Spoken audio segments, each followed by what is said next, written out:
and thanks for coming to listen to this. Yes, as you mentioned, so my work is sort of in neurology, seeing patients. And so I'm not like some of you, like swimming in philosophy. I'm sort of just at certain times dipping into it. And so I'm not used to give philosophical talks, rather to stroke or MS studies or Parkinson's disease. But it's a challenge, and I like to do this, but certainly I need your support. So it's not about the basics of Whitehead's philosophy, but about the reception in the world of neuroscience. And the aim of this talk is to examine whether Whitehead's thoughts play a role in neuroscience and higher brain functions, and in mind-body philosophy. Because you will see during the talk, there's not too much you really can tell about reception of Whitehead in neuroscience, so I put it a bit in the broader picture of mind-body philosophy. I think, and that is really interesting. So the content will be, first, why should Whitehead be read by neuroscientists? And then sort of the main part is to talk a bit what can you say in terms of a brain theory of Whitehead. So I collected quotes scattered through his work to show what he thinks of the brain. And then the next part is to talk about what is consciousness in neuroscience. So what does neuroscience do in terms of finding correlates for consciousness? And then the part, what do neuroscientists think on Whitehead, or do they at all think of Whitehead? And then the broader picture is sort of talking a bit about panpsychism in Whitehead and what will be in the future. And in that last part, there are sort of I call them anarchic ideas too, which are probably not so pretty well funded in sort of scholarly philosophy, but still sometimes being from outside, having a look from outside, it might still be interesting. So that's a quote of Whitehead, probably you all know. Thus the philosophical scheme should be coherent, logical, and in respect to its interpretation, applicable and adequate. Here, applicable means that some items of experience are thus interpretable, and adequate means that there are no items incapable of such interpretation. So we take the last part of the sentence, so the brain should be capable of being interpreted by Whitehead's philosophy, and that's the challenge what to do. So I have to apologize for the formatting, so we just had to transform my keynote presentation into PowerPoint, and some things got lost and a bit confused, but I think it's not a major problem. So what is neuroscience doing? Neuroscience tries to find correlates of behavior, decisions, feelings, memories in the brain. And I think the method most of you know is fMRI, functional brain imaging by the MRI scanner, what often is thought by looking at the brain whilst it's thinking or performing tasks. And that's done in a way which David Dennett calls heterophenomenology. That means, obviously, you cannot directly look at consciousness, but you can look at reports given by others of consciousness. So you're looking at what happened in the brain whilst people giving reports, they experience certain things. So you're looking at the reports. So neuroscience try to find reasons why certain features in the brain emerge, like from animals to human, or from child to adult, or from baby to child to adult. They can build models of behavior. We all know about robots and artificial intelligence, but there are ways of genetic models of behavior, like by switching on and off DNA aspects, switching off molecules on and off, so you can sort of model behavior. And so altogether they look for neural correlates of consciousness. And try to look what is different in the brain whilst people report about conscious experiences. So what are unsolved issues in neuroscience? The version you can put it is the consciousness-brain problem. And so probably you all know that especially David Chalmers has coined the term of the heart problem, and that differentiates sort of certain features out of the whole complex of consciousness. So the soft problem in that terms would be all that what a computer can do, like calculating, like reading things. And the hard problem is about the first-person perspective, and the qualia problem, like Nagel put it, or like the semantic content of things. And I think most brilliantly, John Searle put that together in his picture of the Chinese room, like give an example how a computer works, and sort of showing that still, even though the computer performs lots of things and solves lots of problems, it has semantic content. So qualia are irreducible, like pain and colors, and pain probably the one which is the easiest to argue with. And then related to the heart problem very often is the binding problem. And that's put especially in the front in combination with the discussion about panpsychism. So we should look into that. Binding problem means how come that we feel like having a unified experience, even though there are so many molecules and things in the brain. How come we feel as one, as a person, and sort of the moment we experience, why is it kind of a unified experience? And intentionality, of course, again a combined problem. I'm not talking about this, but that's sort of belongs to the area of the heart problem. So on the other side, there's some urge to solve the problem, because the problem, even though it's long on the table, it's not proven unsolvable. And therefore, there are efforts of neuroscience, cognitive science, artificial intelligence, and psychology, and philosophy. And this in times of potentiated scientific exchange, like we have everywhere, sort of people connect much easier, discuss ideas, come together in conferences. So the question is, does that move things forward? And problem solving in this case is very rewarding because it's a mankind problem, and you get the Nobel Prize of Nobel Prizes if you solve it. So it's very rewarding. And I want to hint again that there is probably a place where that is most intensively discussed by experts, and that's the series of Tucson conferences, which started 1994. This is sort of looked at a landmark event. The series is called Towards a Science of Consciousness. Scientists, philosophers meet.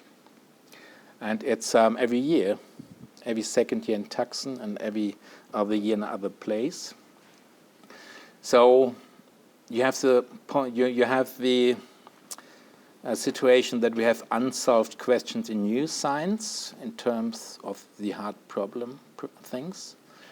On the other side, from our point of view, we have a proposal of a metaphysical scheme by Whitehead, which might give answer to these problems. So it's normal, you should talk. And we're not sure whether that is happening at all. But that's due that Whitehead seems to be a kind of a neglected figure, at least in mainstream philosophy and mainstream analytical philosophy and in neuroscience. So that's a term I took from the sampler edited by Weber and Weeks, 2009. But then, surprisingly, there is a wind of change again. So Weber said in the same volume, if this is changing, it is at least partly because outsiders are storming the museum. So that means there is suddenly interested in panpsychism, and Whitehead is closely related to panpsychism. And it's really exciting to see now how this story moves, in which direction it goes. So, and actually, yes, the next conference towards the conscious a science of consciousness starts on Tuesday. So if you want to move on to Helsinki, that's probably a good idea. It's about like 300 scientists of all the areas, neuroscience, cognitive science, philosophy, come together. And I looked through the program whether I find Whitehead. Of course I didn't, but at least I found this this session, which is called, like, look at the second line, dual aspects, alternatives to physicalism and their implications. And one of the main players in that session is William Seeger. You see his name here, who is way into panpsychism and Whitehead. And sort of the dual aspect alternative is basically what Whitehead has done. So everything has dual aspects of subjectivity and a physical aspect. So, and if you look to the abstract on that seminar or that meeting, so you find sort of all these ideas of process philosophy. So I think that's pretty new that these thoughts take place in that most ambitious conference, which might be on the way solving the mind-body problem. So that's the second part. Now, what is the brain theory of Whitehead? What thinks Whitehead of the brain? And the important questions are, in respect of sort of brain science, what could an event be in the abstractions of science, and especially in the brain? So the scientists look for consciousness in the brain, so they want to know where is it. And so if they look at Whitehead, they look for an answer. What does Whitehead think? Where is it? So that means where's the localization in the brain? And then, of course, the binding problem in the brain, sort of what's the idea of Whitehead? And that doesn't seem to be obvious because we have atomistic events, so where is the unified experience? But there are easy solutions of the hard problem with Whitehead, because first-person perspective is grounding of the whole metaphysical scheme, and qualia and the semantic problem, again, is inherent in the philosophy. To all of us, that's obvious. So we don't have to go to solve this. So now comes a series of quotes. I put some sort of bold words everywhere, but I see that's got lost by the formattation to PowerPoint, so I can't sort of highlight this again. So first, quotes to life, because life is obviously sort of very important to brain too. So this is the theory of, you always see on the bottom where I took the quotes off. So this is the theory of the animal body, including a unicellular body as a particular instance. Cells and brain, a complex inorganic system of interaction, is built up for the protection of the entirely living nexus, and the originative actions of the living elements are protective of the whole system. On the other hand, the reactions of the whole system provide the intimate environment required by the entirely living nexus. We do not know of any living society devoid of its supervenient apparatus and inorganic societies. So with this quote, I would just want to remember you, his understanding is that there's a nexus of anorganic particles, and then events which carry a life. So obviously you can sort of describe the brain in his categories, like as a nexus, sort of combining the things, and then as a personal history of things. So, but I don't think we have to go into deepness. But then he says, in life lurks in the interstices of each living cell and in the interstices of the brain. So I think it's a bit difficult to think of interstices in a way that it's a place where nothing is. So why is life there where is nothing? So he doesn't say it's like in atoms or in nanomaterial particles. He says it's in the interstices. So I just leave it with that, and we can discuss later. And then life, novel and immediate, but deriving its richness by its full inheritance from the rightly organized animal body. Its sole use to the body is its vivid originality. It is the origin of novelty. And that points at the beauty of the philosophy we all, I think, love, because it sort of gives sense to our lives, and it connects brain to body to outside, and that's just sort of put in this quote. Then what I think is very important and neglected in neuroscience is emotions. So how come emotions in the brain? And now the common view in neuroscience and even in clinical psychiatry is emotions are very much related to biochemistry, and that means if somebody is depressed, you give him like serotonin uptake inhibitors, like paroxetine. I think that's the most favorite drug in the States here, and then he will be happy. So that means emotion is related to molecules. But with Whitehead, that can't be true, because emotion is how you read your brain, and the brain is the history of the body in your world. It carries a history. So it doesn't fit together. So emotion is much more. Like if you are joyful because your kid recovers from a severe illness, it means more than just sort of serotonin in the brain. It means sort of the whole history you have had together with this child and what you've gone through his illness, and all on this depends your emotion.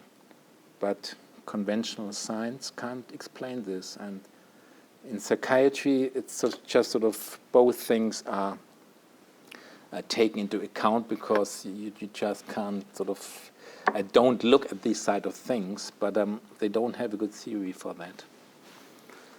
So another quote about emotions: the former mode produces perceptor which are vague, not be controlled, heavy with emotion. It produces the sense of derivation from an immediate past and of passage to an immediate future, a sense of emotional feeling belonging to oneself in the past, passing into oneself in the present, and passing from oneself in the present towards oneself in the future. The stream of feeling which we are receiving, unifying, enjoying, and transmitting. This is our general sense of existence as one item among others in an efficient actual world. So that again is what I just said, sort of emotion is the history of our body and the world, contrasting to that what happens right now.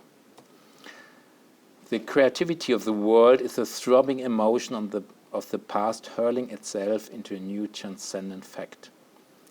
Or in the silence, the irresistible causal efficacy of nature presses itself upon us. In the vagueness of the low hum of insects and in August woodland, the inflow into ourselves of feelings from enveloping nature overwhelms us.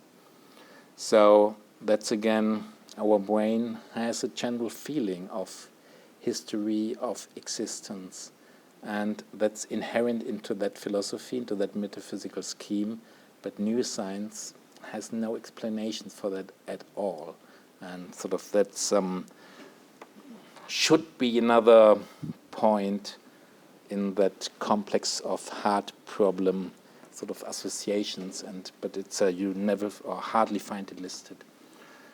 Now, coming more sort of to the center of the interest today, where is the conscious event in the brain?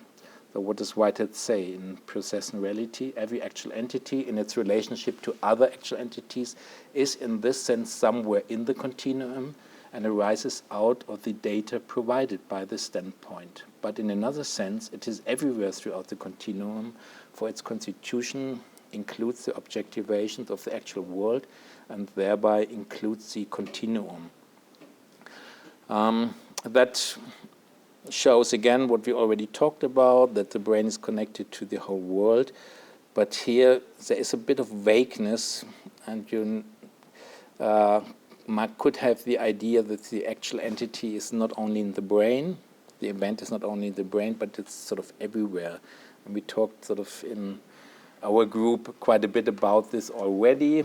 Sort of, is the event always like an atomistic thing, or can you have like a holistic perspective on that too?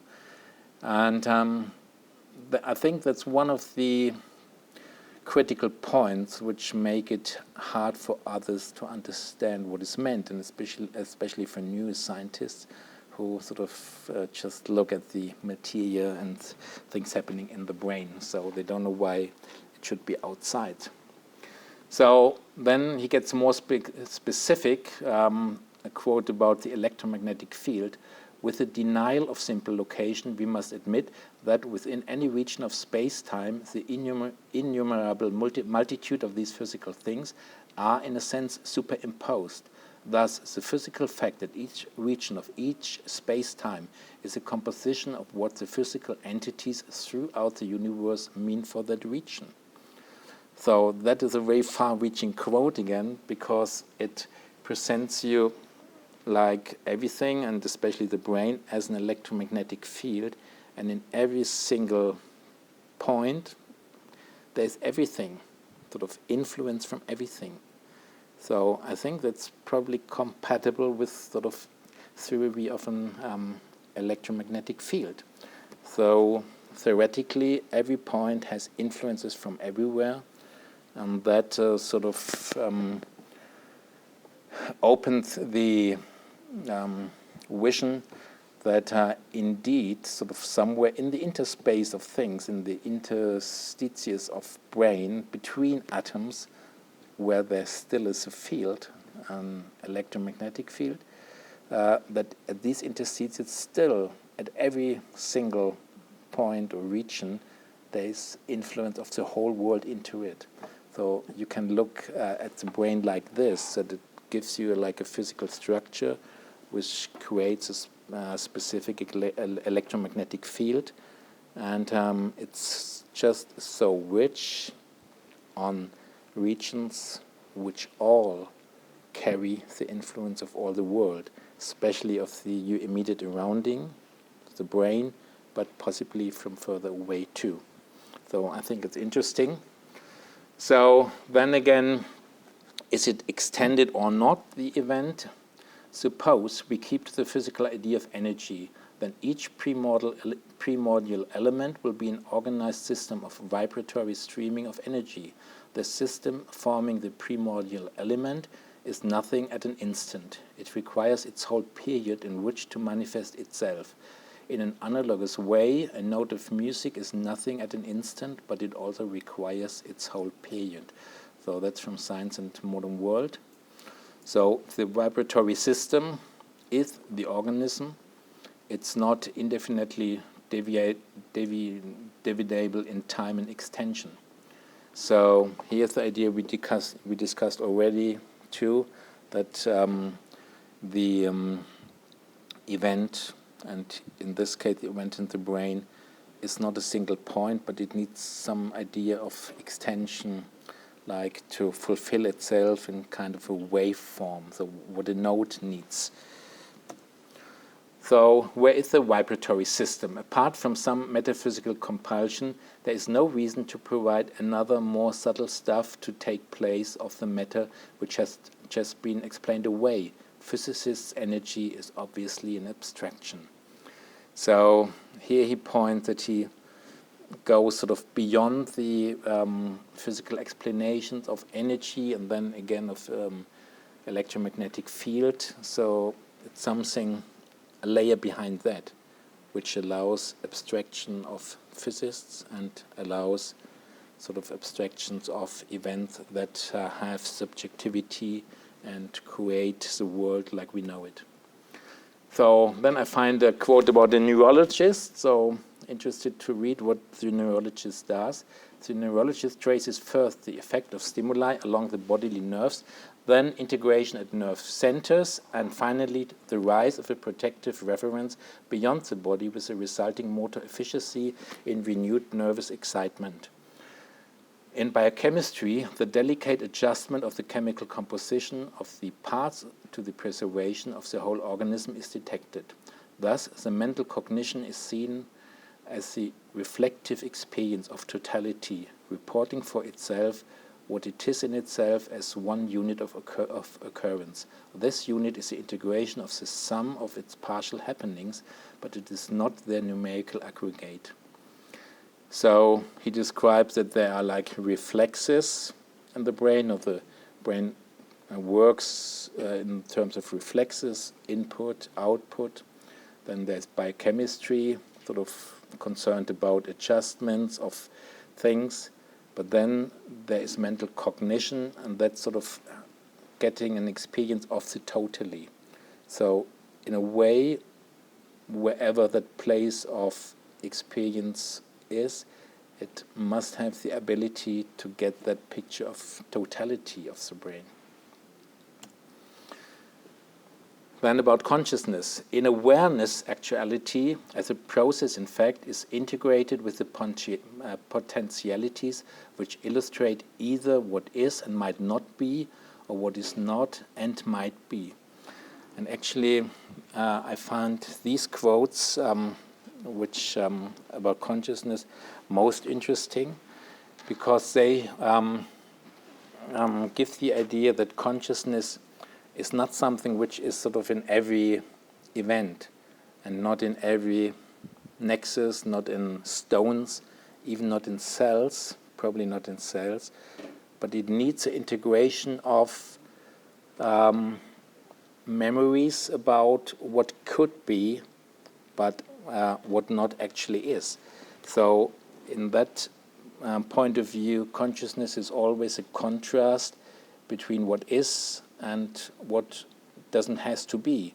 So you have to have an image of the world which is actually not here, but that you know from the past. And bringing these two things in contrast gives you consciousness. So that means, on the other side, in a Whiteheadian perspective, consciousness emerges. And that's an important point if we talk about panpsychism later, because there are many versions of panpsychism. But I find that most interesting because it's intuitive that what we think, that consciousness belongs to the brain and not to the stone. And I think sort of the explanation is that way, putting that as a contrast. And even shorter, what might be has a capability of relevant contrast with what is. So I think Tamar showed her most liked reference in Leibniz, most liked quote in Leibniz. So that's the quote I like most in Whitehead, because to me it helped mostly. Thus, the negative perception is the triumph of consciousness. It finally rises to the peak of free imagination, in which the conceptual novelties surge through a universe in which they are not datively exemplified. To me, it means you have to have the capability to build up memory, and then to open up memory in the moment you have new sensory input. And comparing these two gives you consciousness. And Whitehead says, the final percipient root of occasions is perhaps some thread of happenings wandering in empty space amid the interstices of the brain. So that's themes that he is thinking of the combination problem easily in that way, that he says, okay, there is just one occasion having consciousness in the brain, because that is wandering through the empty spaces. So that's something you obviously can question. So why should there be one? And you should give explanations why is there just one. But again, the idea that it's not in the atoms, but in the empty spaces, so probably in that kind of vibratory system. Thus, in an animal body, the preceding occasion, if there is one, is the final node or intersection of a complex structure of many enduring objects. This root of presiding occasions probably wanders from part to part of the brain, dissociated from the physical material atoms. But central personal dominance is only partial, and in pathological cases, it's apt to vanish. Okay, so here's the idea: there might be two conscious occasions in your brain, and sort of personalities might vanish or be 2 or 3, what you call sort of multiple personalities. So there's an idea here how you can connect that to sort of pathologies in psychiatry. Thank you. So, to sum up, consciousness is a subject form arising in the higher phases of concretions. Consciousness primarily illuminates the higher phase in which it arises, and it only illuminates earlier phases derivatively as they remain components in the higher phase. It follows that the order of dawning clearly and distinctly in consciousness is not the order of metaphysical priority. So that's the idea, in contrary to the idealist thinking. Consciousness is not the primary fact, but it dawns from cells, animals, babies, childs, adults. So I find that very compelling. So again, now if you have conscious events in the brain, you still don't have a person like we feel as a person in history. What are his thoughts about that? But the living nexus may support a thread of personal order along some historical route of its members. Such an enduring entity is a living person. It's not of the essence of life to being a living person. So he says it might happen that sort of a person through a historical route sort of exists and is sort of going through a chain of events, but it's not essential to life to be that. There are limits to such unified control, which indicate dissociations of personality, multiple personalities in successive alternations, and even multiple personalities in joint possession. So that's the link to psychiatry and pathology. So that's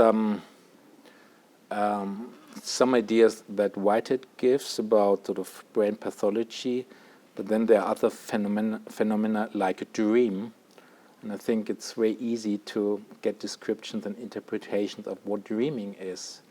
Like dreaming for us is sort of a delayed consciousness, so we wake up and remember kind of being conscious of something whilst we were sleeping.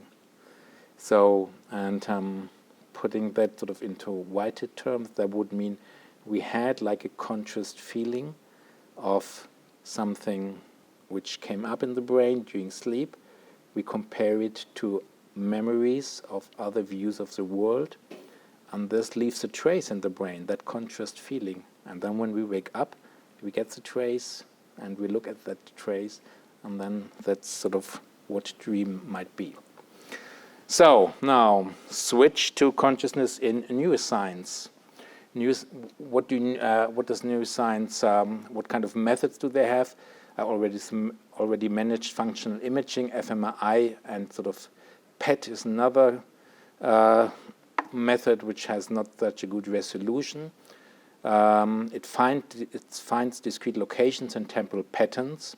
Then you can use electrophysiology, find spatial and temporal patterns. And you can even block functions by electrophysiology.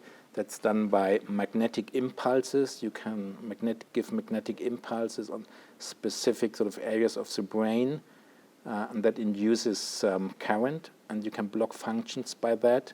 And that's obviously an interesting sort of instrument to use. You have biochemistry. You can find local intensities, changes, switch on-off DNA. And altogether, you can look at location, spatial patterns, spatial temporal intensity patterns throughout the brain. So there's a lot neuroscience can do. And just as an example, I want to point you at the work of Victor Lame. He is a physician, but never touched a patient, at least not after his examen. And he turned neuroscientist. And he has written a number of very nice papers. One is, Can Neuroscience Reveal the True Nature of Consciousness? And he explains very well what a whole bunch of labs in the world is working about. And that is sort of looking how visual experience is sort of processed in the brain. And that's very interesting. And just to give you a short idea what he's thinking about, so they describe 4 conditions of brain processing and visual experience. And there is a feed-forward processing. So that means sort of there comes the visual input in the brain and sort of goes fast into certain places. And then you can, or the body is reacting or not on that. It's kind of a reflex. You have a visual input. Let's put it like you have some kind of a danger, and then you react with your body, and you do that before it goes into consciousness. And then you have on the lower 2 points the recurrent processing. So you can show that this impulse goes first in that feed-forward way, and then there is a recurrent processing coming sort of backwards from the brain to other areas, and then connects with other parts of the cortex, and that is the part of the processing which produces consciousness. And then you can sort of distinguish these 2 kinds of feed-forward and recurrent processing. You can look whether it's done with low or high attention, and that basically means whether your body reacts to that impulse. So if you have low attention, your body doesn't react. If you have high attention, it does react to it.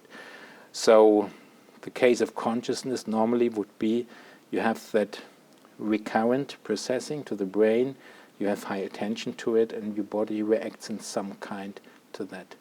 So you can describe that in the brain, and therefore you can distinguish brain states with consciousness and others without consciousness, at least in the terms David Dennett put it, and I showed you in the beginning, of that hetero phenomena. So that means you can relate it to reports that the probants give to you. Yes, then there is Christof Koch. So he wrote that book In Quest of Consciousness, and he is an example of materialist. So he's a very strict neurobiological approach.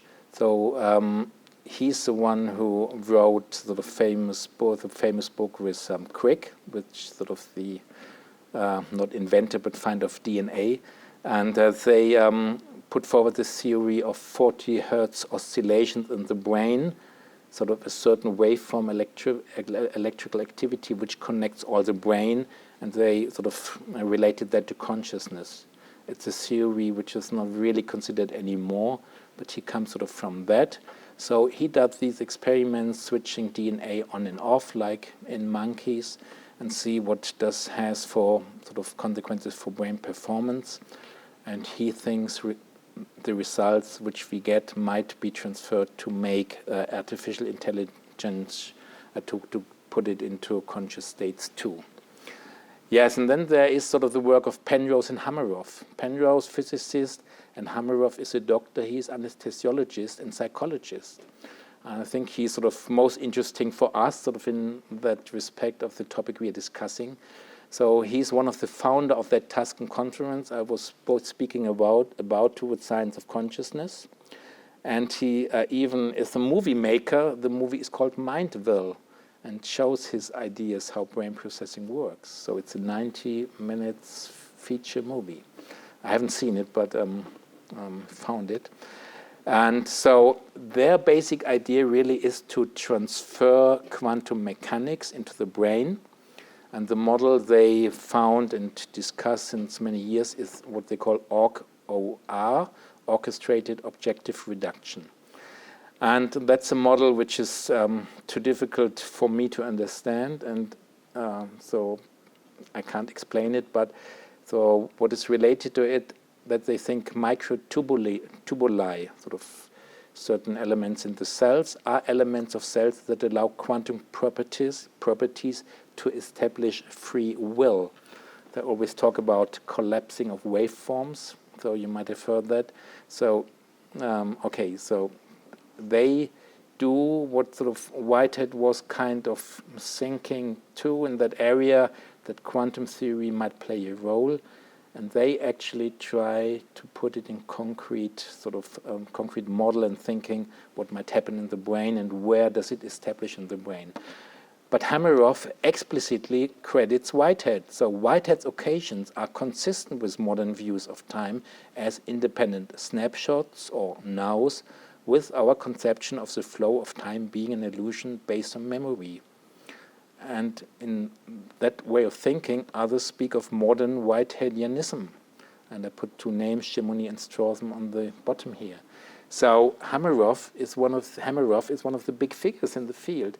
He's organizer of these conferences, and he considers Whitehead sort of as an interesting figure and sort of discusses his ideas together with their OR theory. So I think that's something and very interesting. On the other side, in Germany, it's dreadful. We have kind of, German Angst and German Heimat, but we have German determinism too, and there are especially two protagonists, Gerhard Roth and Wolfgang Singer, and they really sort of propagate the idea that individuals are not really responsible.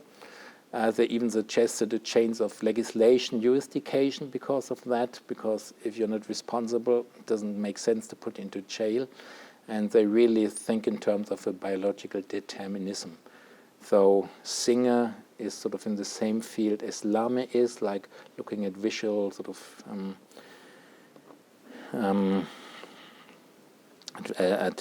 visual perceptions in the brain.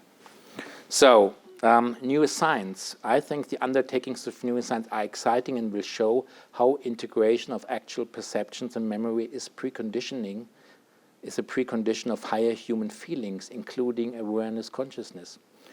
But neuroscience probably won't give us the last kick to explain first-person perspective, qualia, semantic. So in a way, it seems you have to jump over that gap. So that's why I put here mind the gap, if talking to these people. So nobody has a really good idea how you can bridge that gap by arguments, so might be you have to jump and talk to people who have jumped already. So what do say neuroscientists on Whitehead? I think there's basically no Whitehead in neuroscience.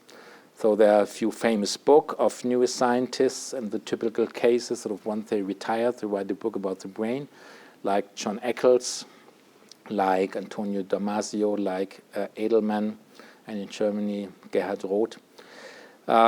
Yes, all these, okay, probably you know that experience. You have a book about the brain, so you look who are the sort of quotes at the back, Whitehead. So that's the typical case. Nobody's interested in that. Yes, and all these books don't seem to really explain, sort of, come at the end to a good explanation. They're full of wisdom. They're full of sometimes beauty, poetic sort of language, like Damasio especially. It's really nice to read that, but in a way it doesn't come to the point where you get explanations of these hard problem facts. So I think that goes through all this book of elder neuroscientists who sort of summarize their experience. Antonio Damasio is especially interesting. It's a clinical neurologist. He did a huge amount of anatomical and lesional studies, correlation of brain regions and consciousness. He thinks consciousness emerges, but there's no consideration of process thinking. And in his case, it sort of, to me, it seems unclear whether he thinks of self-causation. And in a way, that's sort of the main question. Is there self-causation through mental processes, or is it not? And sort of, I think it remains open. Yes, and then we have the special case of Jason V. Brown. He's a clinical neurologist, and he developed a microgenetic theory. He writes, if we cannot describe the passage from physical nature to mind in terms other than purely physical or purely mental, so that means materialism and dualism, that is, from one side or the other of the Cartesian impasse, our theories of mind and nature must be defective.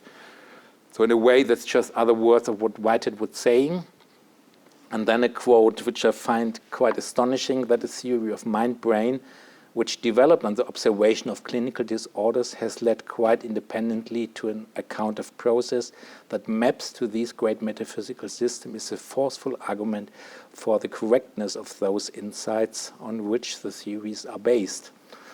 So I think he must have a big ego to think that way. I read some of it, not all of it. It's full of Whitehead ideas, sort of putting Whiteheads in other words. I haven't found really that sort of scientific input from patient observation, sort of that's not written down, and it's sort of kind of more like a personal experience he's reporting about. So basically, for me, that's a carousel of words and sentences. Sort of, it doesn't make sense to me, and I couldn't find lots of sort of explanation in that work. But I'm nasty. Probably others will think others about him. Yes, and I put that slide again about Penrose and Hameroff because here we have one exception, neuroscientist who really thinks about Whitehead.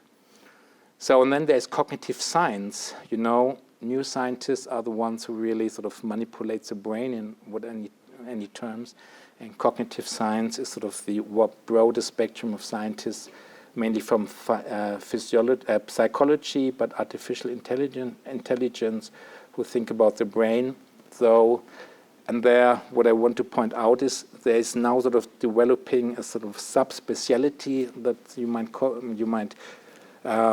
put it. They call themselves of a materialized cognitive science. So, and they think cognition cannot be explained without reference to a specific body.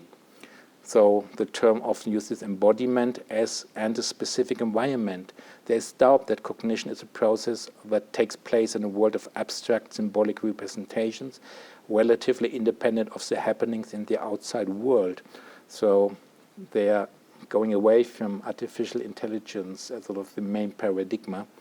And I put some names, all names I didn't read off, but I just wanted to put some names. So that's sort of a area in cognitive science which goes towards panpsychism, probably. Yes, and that's sort of the broader picture, panpsychism and Whitehead. And there's a big figure in analytical philosophy, David Chalmers, and he's kind of dominating the field. And he says, why should physical processing give rise to a richer inner life at all? So he's the one coining sort of the expression of the heart problem, and that's sort of one of the ways he put it. And he's considering experience itself as a fundamental feature of the world. And that's sort of Whitehead's words. So here we have the case, sort of one of the main figures in analytical philosophy suddenly expresses a Whiteheadian idea. He says the most critical thing about panpsychism, as he often puts it, is the binding problem or the combination problem. How does experience unify? And that's one of his books, or one of his sort of main books, The Conscious Mind.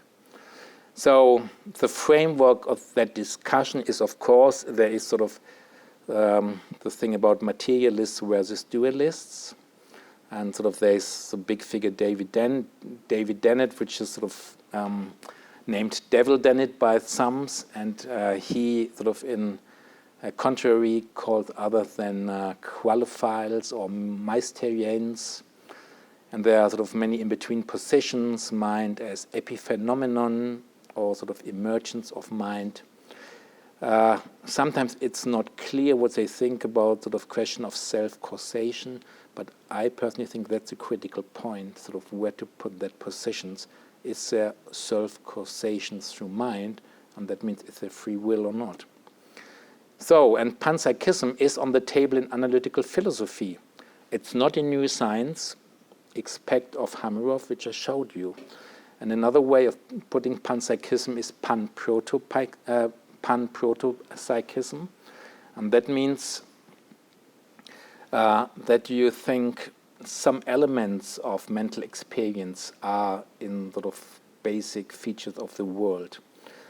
So panpsychism often speaks of consciousness as everywhere.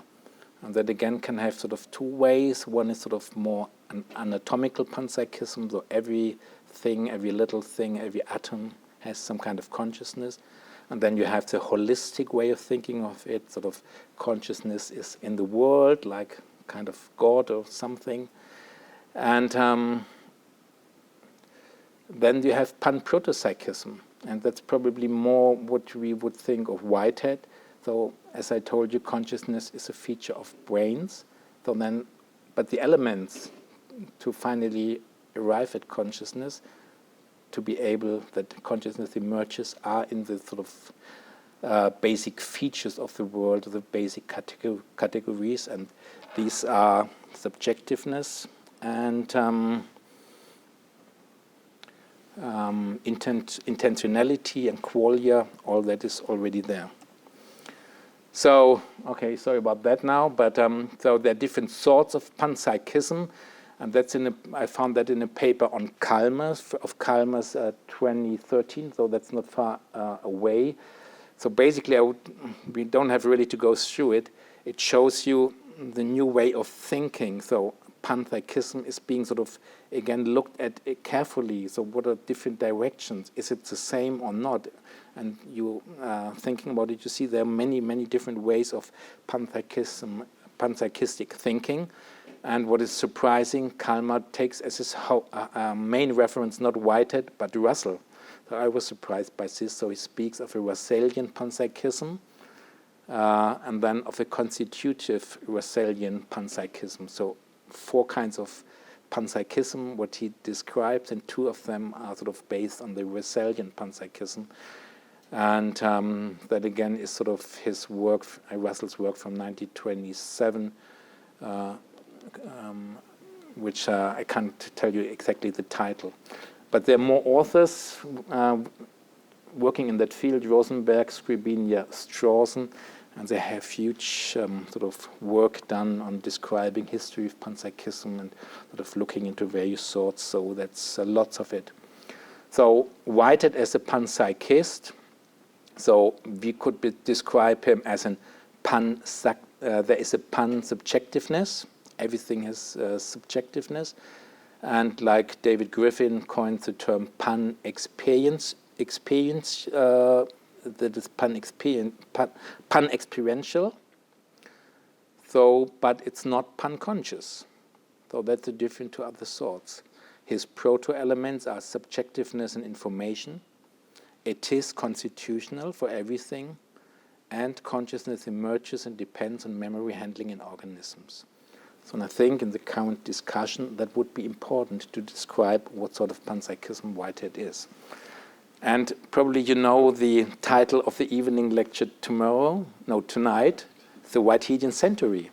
So when I put one quote from David Griffin in here, one of my essential purposes is to remove from the back of scientists a false problem with which they have been saddled by a bad philosophy, so that they will be free to work without distraction on the properly scientific dimensions of the problem of consciousness. That is, most scientists working in this area have been trying, among other things, to answer a question that is impossible in principle to answer. No amount of empirical research, no matter how brilliant, can answer such a question.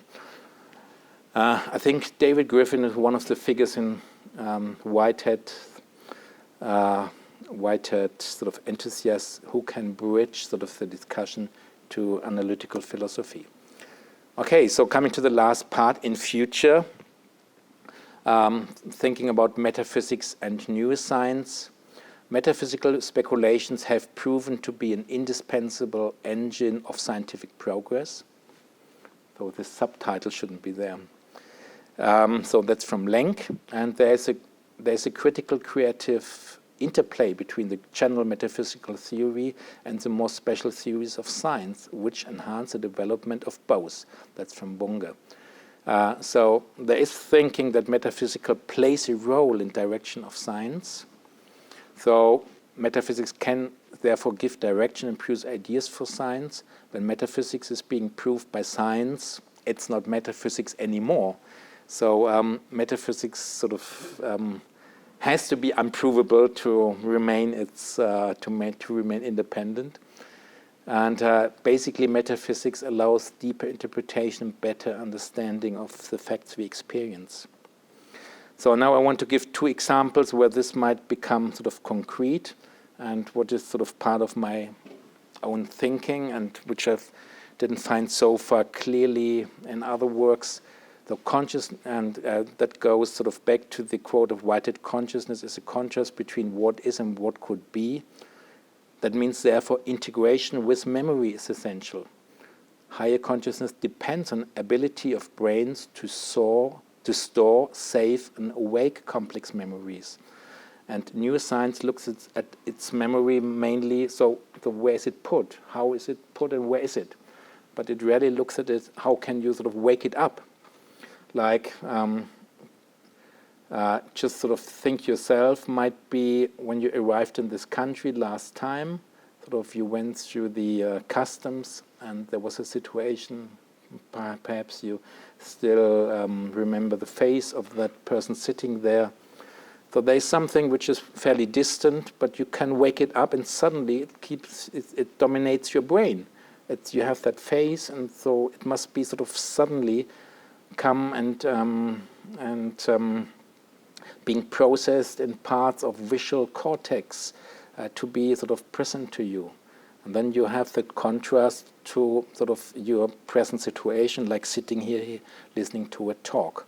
So that means the actual sensory input can to be integrated with this representation of the world.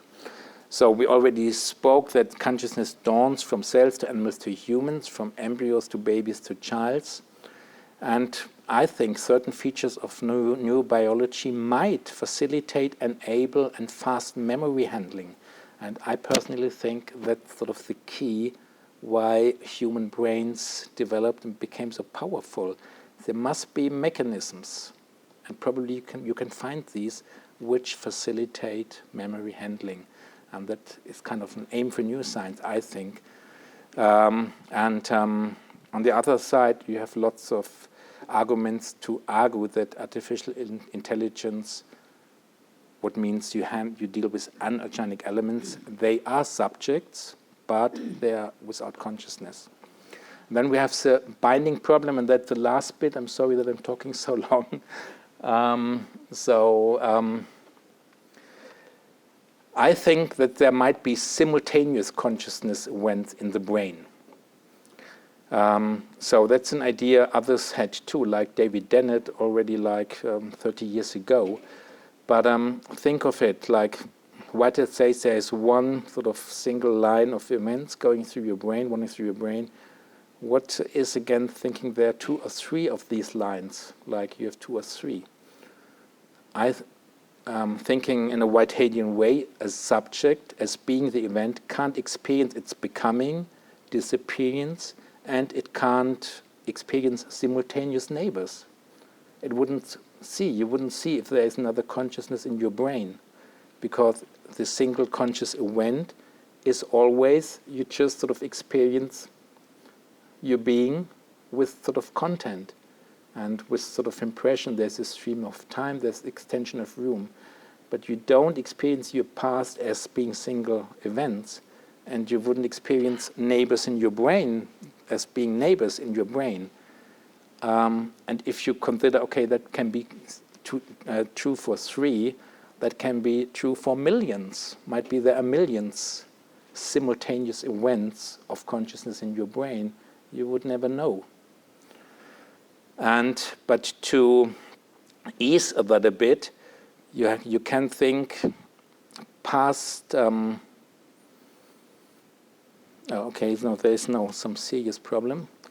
You can think on the other side, the brain can only act as one. The brain is always forced to decisions of the whole nexus. Like you can only move in one direction. You can only sort of talk one sentence. It's the same thing which is true for cells, like cells can only act in one specific way. And that's the reason why there is reintegration of simultaneous events and might be simultaneous conscious events. So there's a nice saying of pre-stabilized harmony in the single event by Whitehead, but that's true for cells, and I think that's true for brains as well. There's pre-stabilized harmony by the cause that you can only act as one. So everything has to reintegrate. So I actually think it might well be that you have like millions of conscious events in your brain. We never know, and it doesn't matter. So it just sort of enriches our brains. And that could combine, that could solve the binding problem in a Whiteheadian thinking. So, just to sum up, what we spoke about is first, why should Whitehead be read by neuroscientists? I think there are good reasons. We looked at thoughts of Whitehead about the brain, which are obviously sort of written in a certain time and still seem to be very fresh, sort of many, many years later. We spoke a bit about what is neuroscience, think about consciousness, what kind of experiments can be done. We found that neuroscientists rarely refer to Whitehead, but in a broader picture, there is a broad debate about panpsychism, and suddenly Whitehead ideas are on the table. And that might be a perspective for the even near or far future. So I personally think there's more to come. Thank you.